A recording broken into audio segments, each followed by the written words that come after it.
ఓ గ్రామంలో రాములు సీతమ్మ ఉండేవారు. వారికి 2 పిల్లలు, సూర్యం, వెన్నెల. ప్రతి వారం వాళ్ళ ఊర్లో సంత జరిగేది. ఒకసారి ఆ సంతలో పిల్లలిద్దరికీ కిడ్డీ బ్యాంకులు కొనిపెట్టి, నేను మీకు రోజు 10 రూపాయలు ఇస్తాను, వాటిని ఈ పెట్టెల్లో దాచుకోండి అని చెప్పాడు రాముడు. అలాగే నాన్న అంటూ వాటిని తీసుకున్నారు పిల్లలు. మరుసటి రోజు నుంచి రాములు వాళ్ళకి డబ్బులు ఇచ్చేవాడు. అలా 10 నెలలు గడిచిపోయాయి. వెన్నెల ఆ డబ్బులు కిడ్డీ బ్యాంకులో దాచుకునేది. సూర్యం మాత్రం ఎప్పటికప్పుడు తినుబండారాలు ఖర్చు చేసేవాడు. ఒకరోజు స్కూల్ నుంచి వచ్చి బాగా దగ్గుతూ ఉన్నాడు సూర్యం. దాంతో డాక్టర్ దగ్గరికి తీసుకెళ్లారు అమ్మా నాన్నలు. అబ్బాయికి జ్వరం ఎక్కువగా ఉంది, కొన్ని పరీక్షలు చేయాలి, డబ్బులు తీసుకుని రండి అని చెప్పారు డాక్టర్. సమయానికి వైద్యానికి సరిపడ డబ్బులు లేక ఏం చేయాలని ఆలోచిస్తుంటే వెన్నెల ఇంటికి పరిగెత్తుకుంటూ వెళ్ళింది. తాను దాచుకున్న డబ్బులు తీసుకొచ్చి, నాన్న, అన్నయ్య వైద్యానికి ఈ డబ్బులు కొంతైనా సహాయపడతాయా అంటూ ఇచ్చింది. తర్వాత వైద్యం చేయించి అందరూ ఇంటికి చేరుకున్నారు. 4-5 రోజుల్లో సూర్యం ఆరోగ్యం కుదుటపడింది. అప్పుడు తనని దగ్గర కూర్చోబెట్టుకుని, వృధా ఖర్చులు చేయకుండా దాచుకున్న డబ్బు ఆపదలో ఆదుకుంటుంది. చెల్లి దాచిన డబ్బు నీ వైద్యానికి ఉపయోగపడింది. ఆ పిచ్చి తల్లి పిచ్చి తిళ్ళు తినకుండా దాచుకుంది కాబట్టి ఈ రోజున నీ అనారోగ్యానికి పనికొచ్చింది. అనారోగ్యానికి, వైద్యానికి అయిన ఖర్చుకి వెన్నెల దాచిన డబ్బే పనికొచ్చింది. ఇప్పటి నుంచైనా జాగ్రత్తగా ఉండు అని చెప్పాడు. నువ్వు అలాగా అనవసరమైన తిండ్లు తినటం వల్ల నీ అనారోగ్యం పాడైంది, డబ్బులు వేస్ట్ అయ్యాయి. ఇక నుంచైనా జాగ్రత్తగా ఉండు. ఆరోగ్యం విషయంలో ఆరోగ్యమే మహాభాగ్యం అని తండ్రి చెప్పాడు. ఇక నుంచి డబ్బులు జాగ్రత్తగా దాచుకోసాగాడు సూర్య. విజయనగరం మహారాజు దేవదత్తుడు కళాప్రియుడు. ప్రతిభావంతులైన కళాకారులను సముచిత రీతిలో ఆదరిస్తూ ఉండేవాడు. విజయనగరంలోని కళాకారులు తమ ప్రతిభను దేశ విదేశాల్లో చాటుకున్నారు. ఒకసారి పొరుగు రాజ్యమైన కళింగ దేశం నుంచి మదనమోహనుడు అనే చిత్రకారుడు మహారాజా దేవదత్తుడిని కలిశాడు. మదనమోహనుడు ప్రతిభావంతుడే కానీ గర్విష్టి. మహారాజా, చిత్రకళలో నన్ను మించిన వారు ఈ భూలోకంలోనే లేరంటే అతిశయోక్తి కాదు. నా చిత్రాలలో ఎంతో సహజత్వం ఉట్టిపడుతుంది. మీరు నా కాలికి గండపండేరను తొడిగితే బాగుంటుంది అని ఎంతో అహంకారంతో అన్నాడు మదనమోహనుడు. మహారాజు దేవదత్తుడు తన ఆగ్రహాన్ని అణుచుకుని, మీ తైలవర్ణ చిత్రాలను మా దేశపు చిత్రకారులందరూ ముక్త కంఠంతో ప్రశంసిస్తే అలాగే సత్కరిస్తాను అన్నాడు. మదనమోహనుడు అదే అహంభావపూరిత స్వరంతో, నా చిత్రాల్లో చిన్న లోపం ఎత్తి చూపి నా చేత అవుననిపించినా ఇక జీవితంలో కుంచి చేత పట్టను అన్నాడు. మదనమోహనుడి చిత్రకళా ప్రదర్శన ఏర్పాటైంది. చూసిన వారంతా అతని ప్రతిభను వేనోళ్ల కొనియాడారు. ఆ ప్రదర్శనలో అన్ని చిత్రాలలోకి ఓ యువతి ద్రాక్ష పళ్ళ గుత్తి చేత పట్టుకొని ఉన్న వర్ణ చిత్రం విశేషంగా ఆకట్టుకుంది. ఎక్కడి నుంచో కొన్ని పక్షులు వచ్చి ఆ ఫలాలు నిజమైనవిగా భ్రమించి ముక్కుతో పొడిచాయి. అది చూసిన వారంతా హర్షధ్వానాలు చేశారు. చూశారా మహారాజా, నా ప్రతిభకు ఇంతకన్నా నిదర్శనం ఇంకేం కావాలి అన్నాడు మదనమోహనుడు విజయగర్వంతో. అదే సమయంలో సభికుల్లో ఓ యువకుడు ముందుకొచ్చి, మన్నించండి ప్రభు, ఈ చిత్రకారుడి చిత్రంలో జీవకళ లేదు. సామాన్యంగా పక్షులు మనుషులను చూసి భయపడతాయి. ఆ ఫలాలు సహజమైనవిగా ఉన్నాయి తప్పితే వాటిని పట్టుకున్న యువతి ముఖంలో జీవం లేదు. అందుకే పక్షులు ధైర్యంగా ఆ చిత్రం దగ్గరకు రాగలిగాయి అన్నాడు. ఆ యువకుడి మాటల్లో వాస్తవాన్ని గ్రహించిన మదనమోహనుడు అహంకారమంతా దిగిపోగా సిగ్గుతో తలదించుకున్నాడు. మగధ రాజ్యానికి రాజు వీరసేనుడు. ఆయనకు రకరకాల కూజాలను సేకరించే అలవాటు ఉంది. దేశం నలుమూలల నుంచి వింతైన కూజాలను తెప్పించి ఓ పెద్ద భవనంలో భద్రపరిచేవాడు. వాటిని రోజు శుభ్రపరచడంతో పాటు కాపలా కోసం ఓ మనిషిని పెట్టాడు. రాజ్యంలో నీటి ఎద్దడి ఉందని మంత్రి చెప్పినా, బంతిపొట్లు శత్రు సైన్యాల బెడద ఎక్కువైందని సేనాని నెత్తి నోరు బాదుకున్నా రాజు అవేవి చెవికెక్కించుకునేవాడు కాదు. పరిపాలన మొత్తం గాలికి వదిలేసి నిత్యం కూజాల గురించి ఆలోచించేవాడు. వాటిపైన చిన్న గీత పడినా పనివాళ్లకు కఠిన శిక్ష విధించేవాడు. అలా చాలామంది పనివాళ్లు మారారు. ఒకసారి రాము అనే వ్యక్తి కూజాల కాపలాదారుగా చేరాడు. ఓ రోజు అతడు వాటిని శుభ్రం చేస్తూ ఉండగా కూజా ఒకటి కింద పడింది. అప్పుడే అటుగా వచ్చిన రాజు అది చూసి మండిపడి రామును కొరడాతో 100 దెబ్బలు కొట్టించాడు. దాంతో అక్కడ పనిలో చేరాలంటేనే జనం వణికేవారు. కొన్ని రోజులకు విజయుడు అక్కడ పనికి కుదిరాడు. ఒకరోజు అతడు, మహారాజా, మీ అభిరుచి చాలా బాగుంది. దీని గురించి ప్రజలు ఏమనుకుంటున్నారో మీరు ప్రత్యక్షంగా వింటే ఇంకా బాగుంటుంది కదా. ఈరోజు సాయంత్రం మారువేషాల్లో వెళ్ళి ఆ విషయం తెలుసుకుందాం అన్నాడు. దానికి సరేనన్నాడు రాజు. సూర్యాస్తమయం కాగానే ఇద్దరూ కలిసి మారువేషాల్లో రాజ్య పర్యటనకు బయలుదేరారు. ఒక ఊరిలోని రచ్చబండ వద్ద కూర్చున్న వాళ్లతో, అయ్యా, మన మహారాజు సేకరించే కూజాల గురించి మీ అభిప్రాయం ఏమిటి అని అడిగారు. ఆ విషయం గురించి మాట్లాడకు, అవి కూజాలు కాదు, జనాల ప్రాణాలతో ఆడుకునే సైతాన్లు. రాజుగారు వాటి మీద చూపే శ్రద్ధను పరిపాలన మీద పెడితే రాజ్యం బాగుపడుతుంది అంటూ ఒక్కొక్కరు ఒక్కొక్కలా మాట్లాడారు. ఆ మాటలు వినగానే రాజు ముఖం కళతప్పింది. మెల్లగా అక్కడి నుంచి ముందుకు నడిచారు. అలా వెళ్తుండగా రోడ్డు పక్కన పొలాలన్నీ బీళ్లు కనిపించాయి. వాటి గురించి రాజు ప్రశ్నించగా, ప్రభు, చెరువులు కుంటలన్నీ పూడికతో నిండిపోయాయి. వర్షం పడినా చుక్క నీరు నిల్వ ఉండని పరిస్థితి. దాంతో పొలాలన్నీ ఇలా బీళ్లుగా మారాయి. తాగునీటికి కటకటే. ప్రజల పేదరికంతో ఆకలి బాధలతో అలమటిస్తున్నారు అంటూ జవాబిచ్చాడు విజయుడు. మన రాజ్యంలో ప్రజలు ఇన్ని బాధలు పడుతున్నారా అని రాజు అడగ్గా, అవును ప్రభు, నేను రాము స్నేహితుణ్ణి. ఆపద అని తెలిసినా పనిలో చేరాను. మారువేషంలో మిమ్మల్ని ప్రజల వద్దకు తీసుకొచ్చాను. వాస్తవ పరిస్థితి మీకు అర్థం కావాలని ఇదంతా చేశాను అని బదులిచ్చాడు విజయుడు. దాంతో తన తప్పు తెలుసుకున్న మహారాజు అప్పటినుంచి పాలన మీద దృష్టి సారించాడు. చిన్న పొరపాట్లకు పనివాళ్లను శిక్షించడం అని అభిమానంగా చూడసాగాడు. వెనకటికి ఒక ఊళ్ళో ఒక విధవరాలు ఉండేది. భర్త చనిపోయేసరికి ఆమెకి 2 సంతానం.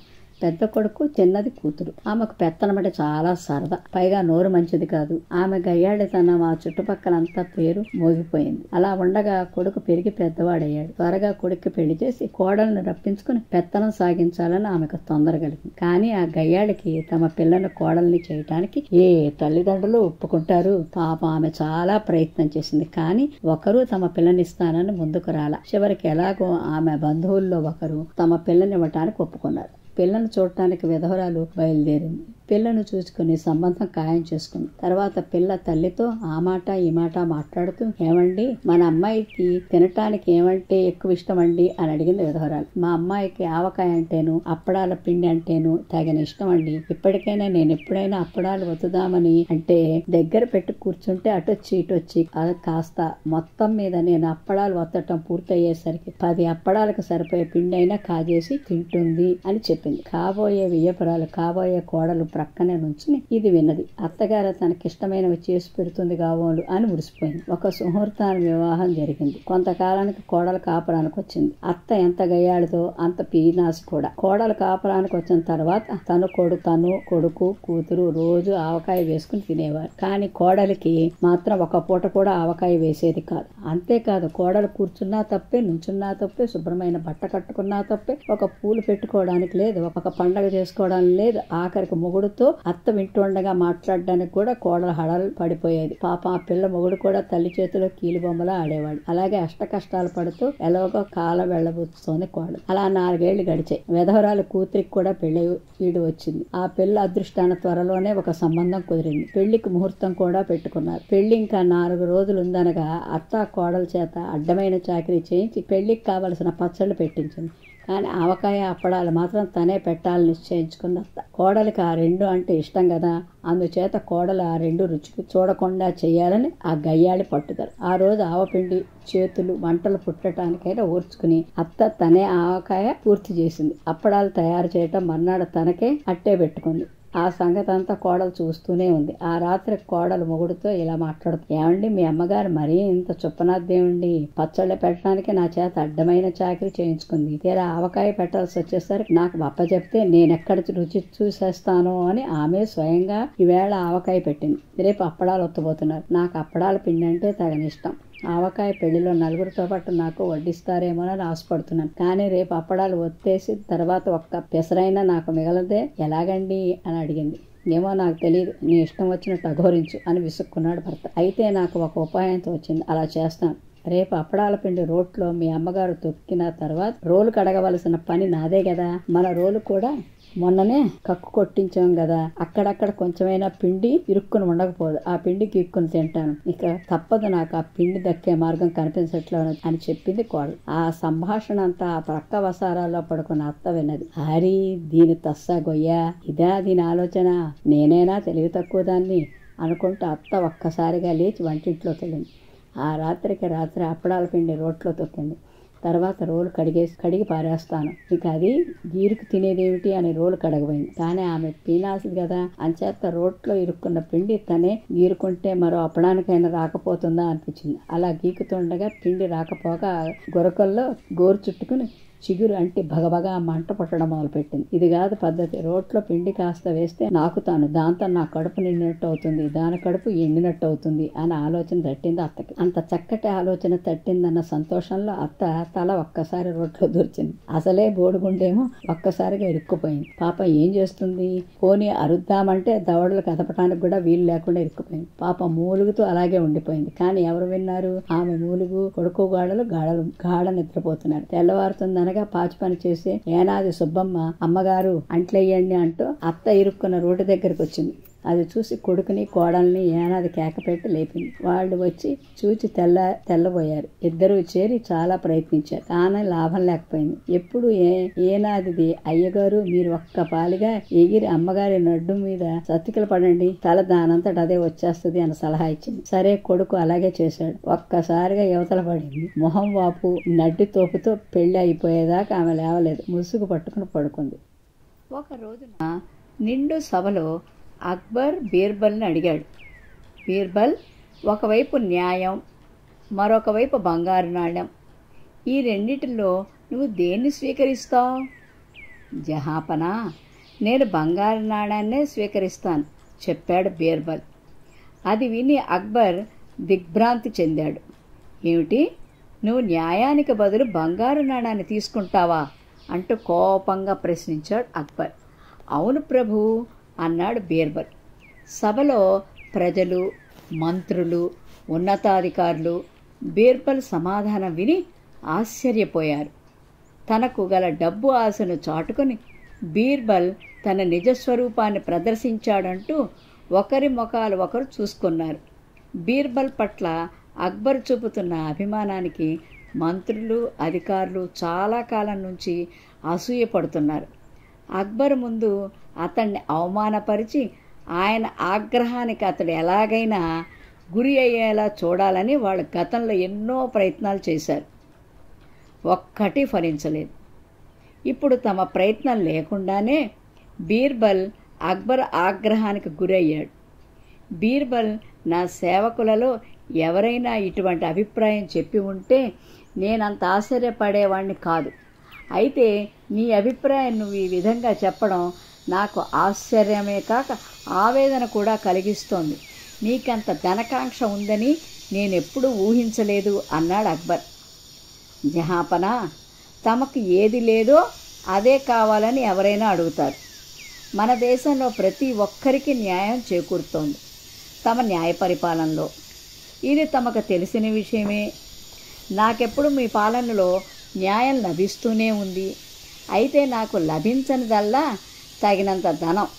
నేనెప్పుడు అంతో ఇంతో డబ్బుకు ఇబ్బందికి గురి అవుతూనే ఉన్నాను.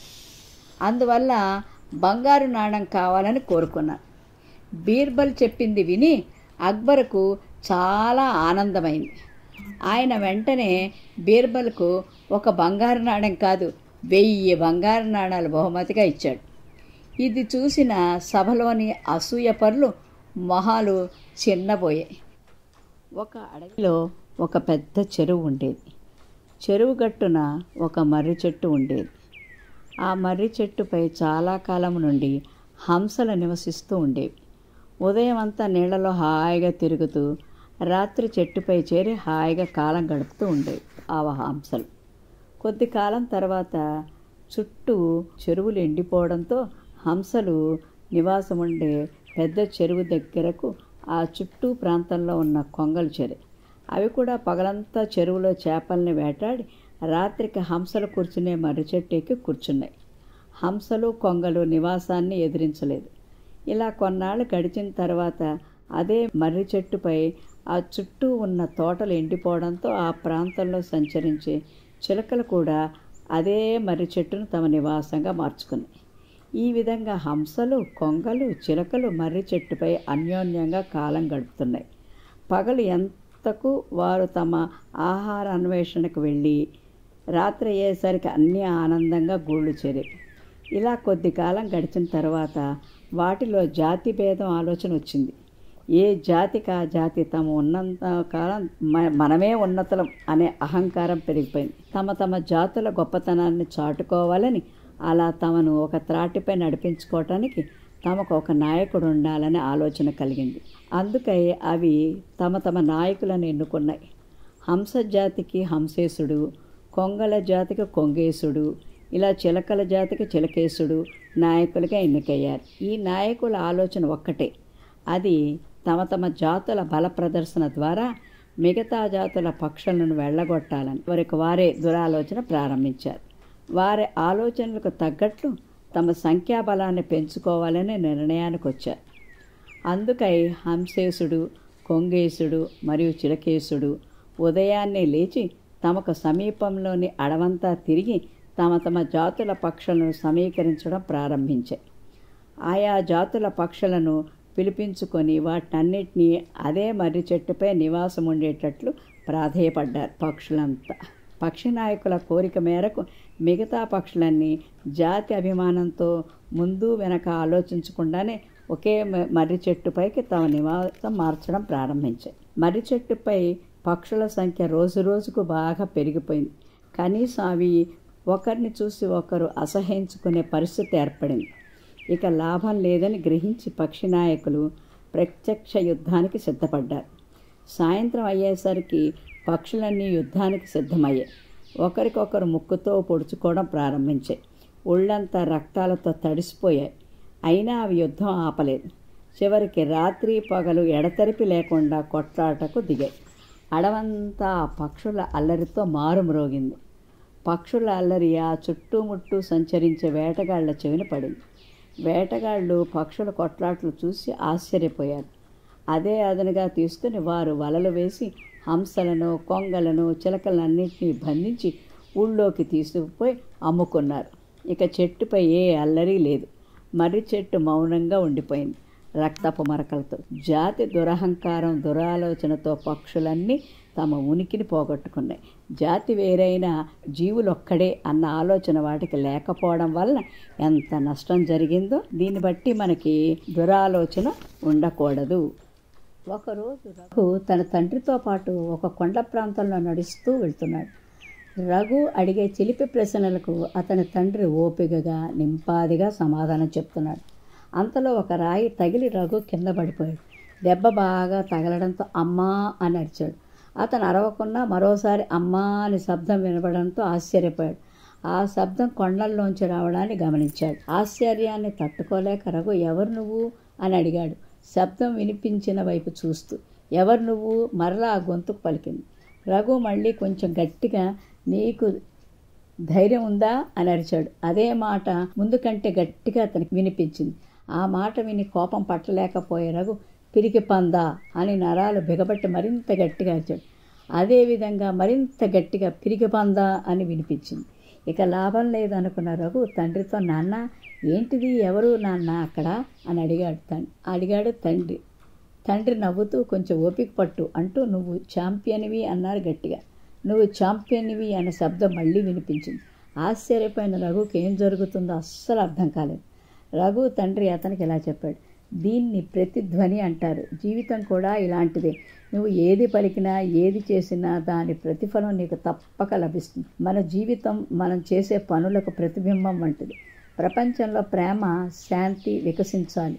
అందరూ నీతో ప్రేమగా ఉండాలి అని నువ్వు అనుకుంటే నీ మనసులో ప్రేమ, శాంతికి అపారమైన చోటు కల్పించాలి. నీ జట్టులో పట్టుదల, విజయకాంక్ష రగిలించాలంటే నీలో అవి పుష్కలంగా ఉండాలి. లేకపోతే విజయం కాంక్షను పురికొల్పాలి. ఈ సహజమైన బంధం అందరి జీవితాల్లో అన్ని సందర్భాలకు వర్తిస్తుంది. జీవితానికి మనం ఏది ఇస్తే జీవితం అదే మనకు తిరిగి ఇస్తుంది.